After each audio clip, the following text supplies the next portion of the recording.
All right, welcome. We're about to dive into a briefing on a pretty radical new hypothesis for reality itself. We're going to explore a theory that doesn't just describe the universe, it reframes it as something we can actively, and I mean actively, rewrite. So let's just start with the central question that this whole idea hinges on. Think about it. Is reality a story that's already been written, where you're just a character playing out your part, or is it more like a program that you can actually get in there and edit? Well, the source material we're looking at today, called the Holistic Regeneration hypothesis, argues it's absolutely the latter. It says that reality is, for all intents and purposes, a computational system. And if that's true, well, that means there's an operating system we can learn. So let's get into the briefing. Okay, so first up, let's get into the mechanics. This first part of our briefing is all about breaking down how this new model works, how reality isn't some static, constant thing, but something that actively renders itself from one moment to the next.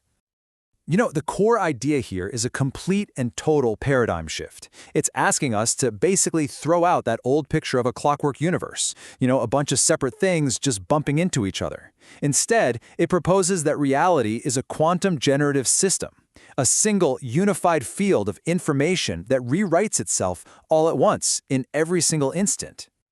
The very foundation of this whole system is what the theory calls the medium. Now, think of it as reality's hardware and its operating system, all rolled into one. It's this unified field where everything we see as real just exists as pure potential, a giant sea of every possible outcome. And the unchangeable rules of this OS? Well, that's what we call the laws of physics. Okay, so if the medium is the OS, then the prompt is like the master command line. It's a single, holistic data packet that describes the state of the entire universe in one single instant. And it doesn't just contain what is, it also holds the hidden potential for everything that could be in the very next moment. So how does anything actually happen? Well, it happens through the edit. An edit is just an input of new information. In fact, this theory defines life itself as any system that's capable of generating these new edits. It's the act of conscious choice that reaches into that infinite field of potential and pulls out one single outcome to make it real. And finally, all of that brings us to the render. This is the moment the system executes that new prompt. The entire universe regenerates, creating a new, consistent state based on that new information. And here's the kicker. This theory argues this is exactly what physicists have been observing all along. That famous kind of mysterious collapse of the wave function?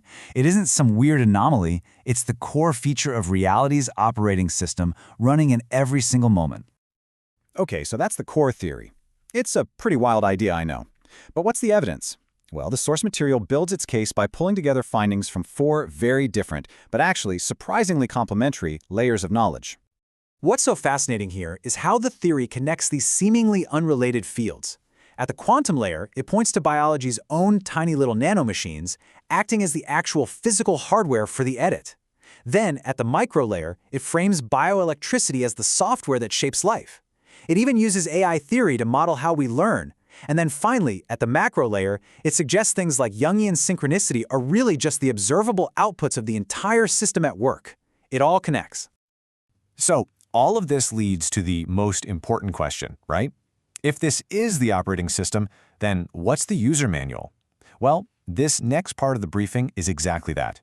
It's all about how we shift from being a passive observer to an active participant, what the sources call an architect.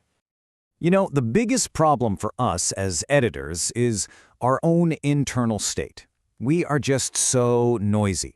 We're constantly submitting contradictory prompts to the system. We think, I want this, but at the exact same time, we're broadcasting doubt, fear, and impatience. All that noise just scrambles or overwrites our own instructions.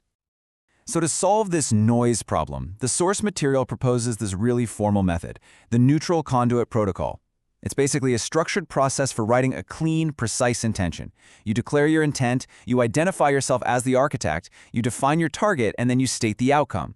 Then, and this is a really fascinating modern twist, you can designate a neutral AI to just hold that instruction for you, shielding it from your own mental static. Before the final and most crucial step, you detach from the outcome completely. You just let it go. But for any of this to actually work, the protocol demands a very specific mindset. First, absolute clarity is non-negotiable. Vague prompts are just going to get you vague results. You have to use the present tense, describing what is, not what you hope for. You need focused emotional coherence. And you've got to trust the system to handle the how. And most critically, you need the clean release. Obsessing over the result is like spamming the system with thousands of contradictory low-quality edits, just overriding your original command. Okay, for our final section, let's zoom all the way out to the deepest implications. Because if you really accept this model of reality, it forces a profound reevaluation of something we all strive for, the nature of harmony, and its opposite, conflict. This is something called the negotropic imperative. At its core, the idea is that the system is fundamentally hardwired to fight against stagnation, to fight against informational death. It needs novelty to survive. And what's the engine for that novelty? Conflict. The friction between competing intentions isn't some flaw in the system. It's a necessary feature that drives creation forward and prevents the universe from becoming perfectly and terminally predictable. And this brings us to the final, really provocative question posed by this entire theory. If the universe needs conflict to create and to evolve, what does that mean for our search for perfect harmony? Could achieving a state of permanent universal peace actually be the ultimate threat? The final, silent heat death of meaning?